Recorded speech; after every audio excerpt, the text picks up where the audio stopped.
Carlos Cárdenas. Él es abogado en libre ejercicio, experto en derecho laboral. Bienvenido, doctor Cárdenas. Es muy delicada la situación del país. Se habla de una caída del PIB en Latinoamérica del orden del 6%. La situación para Ecuador va a ser aún más delicada, dada la situación económica del país. En esto se encuentra también de por medio una serie de medidas económicas que pretenden ahorrar dinero al gobierno, pero que inciden también en el bolsillo de los ciudadanos, en el sector privado. Se ha aprobado una ley que en buena medida de humanitaria pasó a ser una ley de flexibilización laboral. La otra ley de reordenamiento de las finanzas públicas también ha permitido el cierre de una cantidad de empresas que va a generar también desocupación, así como la reducción de horas de trabajo en el sector privado.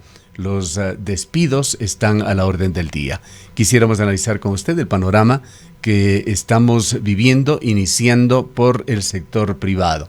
Los despidos, las razones que están utilizando las empresas y los mecanismos que se están utilizando para disminuir el tamaño y lamentablemente ir perdiendo cada vez más empleos productivos en el país. Bienvenido. Muy buenos días, ingeniero, licenciada Encalada, ¿cómo están? Qué gusto saludarles. Efectivamente, en el país, hasta la semana pasada había una estadística que llamaba muchísimo la atención, alrededor de 150,000 personas que dejaron de estar afiliadas al Seguro Social, lo que quiere decir básicamente que 150,000 empleos se perdieron. Había también la estadística que la mitad de eso, es decir, alrededor de 75,000 personas fueron renuncias voluntarias, entre comillas, y las demás despedidas. Tanto por lo que permite la ley, porque en el Ecuador hay que considerarlo, no existe estabilidad absoluta, existe una estabilidad relativa, lo que permite que el empleador pueda despedir a su trabajador con la única condición de pagarle una indemnización. Sin embargo, se ha venido utilizando una norma jurídica que está dentro de nuestro Código de Trabajo, que está alrededor de décadas en nuestra legislación laboral, que es el artículo 169, numeral 6, que se ha vuelto famoso, pues se han dado despidos sin tener que pagar el desahucio y también la indemnización, justamente por este caso fortuito, fuerza mayor, que hace que las empresas no puedan responder con sus contratos. En algunos casos ha sido correctamente utilizada, en otros casos, a mi criterio, no ha sido de la manera adecuada la utilización de este artículo, pero lo que está permitiendo justamente el despido masivo de empleados, lo que va a ser realmente una crisis social bastante alarmante, pues ya teníamos 5 millones de ecuatorianos en el desempleo. Con esto pues se incrementarán alrededor, yo creo, hasta finalizar la pandemia, 500,000 de ecuatorianos más. Doctor Cárdenas, muy buenos días. Sería importante que usted nos explique en qué momentos realmente se puede, frente a qué realidad realmente se puede utilizar este artículo, el 169, esta figura del caso fortuito, y en cuáles no. Al parecer también ha habido un aprovechamiento de esta figura para sacar personal en condiciones en las que se estarían vulnerando los derechos laborales. Así es, el artículo 169, numeral 6, está dentro del Código Laboral considerado como una de las maneras legales de terminar la relación laboral. Y justamente se trata de una terminación cuando existe un caso fortuito fuera de trabajo. Aquí hay dos corrientes, la una que nos dice que solamente será posible el despido utilizando este artículo cuando el negocio se cierre de forma definitiva, es decir, cuando no se continúe con la actividad y que ese cierre no sea responsabilidad del patrono, es decir, que fue algo que no se pudo prever. Ejemplo, lo que está pasando, el COVID-19 es realmente el caso fortuito fuerza mayor, está declarado tanto por la OIT, la Organización Internacional del Trabajo, como también por la Organización Mundial de la Salud, como pandemia, y al ser declarado como pandemia, por supuesto es un caso de fuerza mayor que imposibilita la realización del trabajo. De emergencia, los toques de queda y la prohibición de trabajo que ha decretado el gobierno. Por lo tanto, hay grandes sectores productivos que ya no pueden trabajar hasta que se quite el semáforo rojo, por ejemplo, en muchos de los casos, y esto hace que no se pueda cumplir con las obligaciones. Un ejemplo, restaurantes, hoteles, discotecas, etcétera, que no han podido trabajar. Entonces, al no ser responsabilidad del patrono, pueden utilizar este artículo. Hay otra corriente que dice que solamente se puede hacer en el caso de cierre. Muchas empresas lo están utilizando para despedir parte de su personal. Ahora hay una discusión interesante, estimada Rosana. El artículo tiene dos párrafos interesantes, porque el uno decía claramente de que cuando no se pueda trabajar de forma definitiva o cuando se cierre una línea de producción o por orden de autoridad competente. Sin embargo, en la ley humanitaria, uno de los asambleístas quitó estos dos incisos finales y solamente dejó el artículo para una ley interpretativa que se puede dar y utilizar el 169 en el caso de cierre total de la actividad económica. Por lo tanto, estaría quitando las otras dos posibilidades, es decir, de despedir cuando se quiera reducir el personal o cuando se tenga orden de autoridad competente. Es decir, si no se cerraría definitivamente la actividad económica, estaría siendo mal usado el artículo y las personas despedidas por esta razón podrían ir a la justicia ordinaria, es decir, al juez de trabajo, y demandar a que se le pague la indemnización y el desahucio, porque este artículo lo único que permite es pagar la liquidación, que son proporcionales de 13º, 14º y vacaciones. Por eso hemos escuchado casos de una persona que trabaja 10, 20 años con una liquidación de 400, de $300, justamente porque le están pagando solamente la liquidación, más no la indemnización ni el desahucio. Por lo tanto, esperemos a ver qué pasa, si el presidente veta esta ley interpretativa o la deja como los legisladores la enviaron al Ejecutivo, es decir, solamente para casos de cierre total. Doctor Cárdenas, para casos de cierre total, desde el primer día del estado de excepción en Ecuador, el gobierno utilizó este discurso. Recordamos en la tercera semana de marzo, cuando economistas que habían asesorado al gobierno y propusieron la ley humanitaria en su forma original, hablaron de que la realidad ha superado lo legal y que había que hacer reformas necesariamente, sobre todo en el ámbito laboral en Ecuador.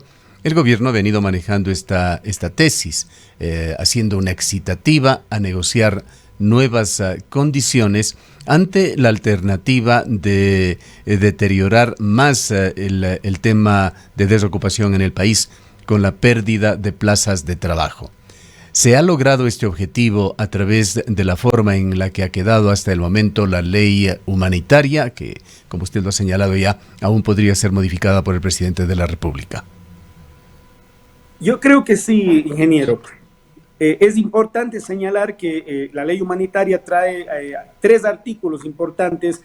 El uno, que es justamente crear un nuevo contrato de trabajo, un contrato que permita tener un tiempo definitivo, o definido más bien dicho, es decir, en el año 2016 se eliminaron los contratos a plazo fijo. Esta ley crea nuevamente el contrato a plazo fijo. Una, dos, que se pueda negociar y que los acuerdos entre trabajador y empleador puedan ser aceptados como tal. Y aquí es importante decir que tienen un límite, es decir, no se puede rebajar el sueldo más allá del sueldo básico. Ese límite lo pone nuestra Constitución, que está por sobre la ley humanitaria. Es decir, que el trabajador que quiera, el empleador, negociar su sueldo menos del sueldo básico, menos de los $400, pues sería inconstitucional ese acuerdo. Pero si es un trabajador que está ganando $800 y en la negociación se le baja a 500, pues podría ser aceptado ese acuerdo. Y también la reducción de la jornada al 50%, lo que incluso ya tenían los acuerdos número 77 y número 80 emitidos por el Ministerio de Trabajo. Yo creo que muchas empresas, y en esto puedo dar fe incluso, han negociado con sus trabajadores la posibilidad de reducir el sueldo, reducir su horario, para no poderlos despedir, para no cerrar el negocio. Yo creo que es positivo, pero que se dé justamente de una manera temporal, que se dé por esta situación especial, caso fortuito, fuerza mayor que estamos atravesando, pero que no se quede permanentemente en una jornada reducida o permanentemente con un sueldo reducido. Cuando las cosas vuelvan a la normalidad, entre comillas, tendremos nuevamente los sueldos completos y se tendría que tener nuevamente un horario completo. Si estas herramientas se utilizan para preservar el trabajo, están bien utilizadas. Si se utilizan de una forma equivocada, con mala fe, ahí realmente tendría que el Ministerio de Trabajo encontrar esa mala fe y sancionarle a la empresa que está utilizando estas herramientas de forma inadecuada. Ahora, doctor Cárdenas, esto necesariamente tiene que partir de un acuerdo entre el empleador y el empleado en el sector privado. ¿Qué pasa con estas decisiones en el sector público? Desde el gobierno nacional se informa en una cadena nacional de que la reducción de las horas laborables será por 2 horas y esto se corresponde además con un sueldo ya no de las 8 horas, sino de las 6 horas, sin un acuerdo previo, digamos, entre los empleadores y los empleados. Si no me equivoco, la Federación Nacional de Servidores Públicos ha calificado esta decisión como algo inconstitucional, que no se puede tocar el horario laboral, en este caso de las personas, precisamente si es que no existe este acuerdo y mucho menos una reducción del salario. ¿Cuáles son las lecturas que tiene usted? Bueno, recordemos también, estimada Rosana, de que en el campo privado, aplicando el artículo 47 del Código de Trabajo, se puede reducir de 8 a 6 horas diarias sin el acuerdo previo con el trabajador. Es decir, el empleador puede obligarle al trabajador a trabajar solamente 30 horas semanales y no 40, pagarle el sueldo por esas horas trabajadas, es decir, reducir un 75% de su sueldo, pagar el seguro social sí por el 100%, pero el sueldo por el 75%, sin tener que acordar con el trabajador. Incluso la ley humanitaria, cuando habla de la reducción de la jornada, también nos dice que puede ser sin el acuerdo del trabajador. La reducción del sueldo sí tiene que tener el acuerdo del trabajador, la reducción de la jornada no. Por lo tanto, en el caso del gobierno, al ser el empleador más grande que tiene el país, pues se ha arrogado esa prerrogativa de bajar el sueldo sin llegar a acuerdos previos, lo que realmente en algunos casos puede ser considerado inconstitucional. Recordemos que el artículo 326 de nuestra Constitución nos dice algo muy interesante. En su numeral 2, los derechos del trabajador son irrenunciables y se entenderá nula cualquier estipulación en contrario. Por lo tanto, existe una discusión jurídica interesante, una discusión constitucional, justamente por la firma no solamente de acuerdos internacionales y de la OIT con el Ecuador, en el cual se le pide al Ecuador y a cualquier país que firme estos acuerdos que no pueden retroceder en derechos. Sin embargo, la situación, es decir, estas situaciones de caso fortuito, de fuerza mayor, sui generis, que realmente están atravesando no solamente las empresas, ciudades, países y el mundo entero, hacen de que se puedan tomar estas leyes, como bien decía el ingeniero, porque la realidad ha superado la legalidad. Ahora, por lo tanto, doctor Cárdenas, creería yo que en resumen... Doctor Cárdenas, ahora los trabajadores anuncian protestas, a pesar de todas las restricciones en movilidad y la situación posiblemente de semáforo amarillo de la mayoría de ciudades ecuatorianas para la próxima semana.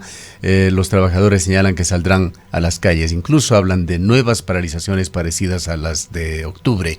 Ellos argumentan, sus organizaciones, de que estas negociaciones a las cuales está excitando el gobierno y facilitando a través de esta ley humanitaria son negociaciones asimétricas, que los trabajadores negocian desde una posición débil y son realmente quienes llevan las de perder. Incluso la han calificado a esta ley como una ley de la esclavitud. Otro argumento que señalan es que si es que la crisis va realmente a durar 4 años, pues algunos efectos de la ley tienen este lapso.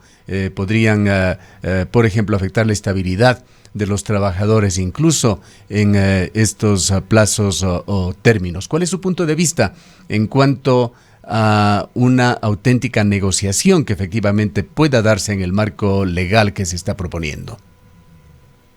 Lamentablemente, ingeniero, las negociaciones entre trabajadores y empleadores en el país nunca han dado resultado. Y vamos a ejemplos claros y concretos. Todos los años, en el mes de diciembre, se reúnen trabajadores, empleadores y el gobierno como un árbitro para determinar el sueldo, el incremento salarial del año pertinente. Y nunca en la historia se han puesto de acuerdo.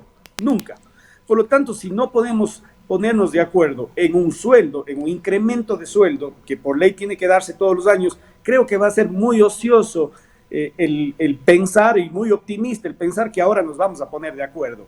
Yo creo que el momento que estamos en un Estado de Derecho y cedemos nuestros derechos como ciudadanos para que las autoridades, buenas o malas, eso ya es harina de otro costal, sean las que pongan las reglas de juego, las leyes, etcétera, estamos de alguna manera también dejando nuestro derecho a un lado, parte de nuestros derechos, y diciéndoles: ustedes como autoridades electas son las que tienen la obligación de conducir el país, tienen que hacerlo bien, por supuesto, pero el momento que nosotros comenzamos a interpelar, a negarnos a cumplir cualquier disposición, el país se vuelve un caos y esto será inmanejable. Por lo tanto, yo creo que es posible llegar a protestar, estamos en el derecho de protestar, pero no podemos paralizar el país. Yo creo que eso es sin sentido. Realmente no creo que después de tener casi 60 días o más de paralización de la actividad económica, el sector productivo resista más paralizaciones y manifestaciones violentas como fueron las de octubre. Es hora de ponerse a trabajar, que creo que es hora de que entendamos que esta crisis tenemos que pagarla todos, tanto empleadores como trabajadores. Tenemos que meternos la mano en el bolsillo y incluso en algunos casos pagar impuestos nuevos, etcétera, contribuciones especiales, pero creo que es hora de ponerse a trabajar. Yo creo que esta crisis nos tiene que dejar como lección de que todos debemos aportar, pero sobre todo que debemos elegir mejor, de mejor manera, porque caso contrario las autoridades nos están llevando al despeñadero. Pero sin embargo, creo que tener manifestaciones violentas nuevamente es algo que no puede el sector productivo del país aguantar más. Gracias al doctor Galo Cárdenas, experto en Derecho Laboral.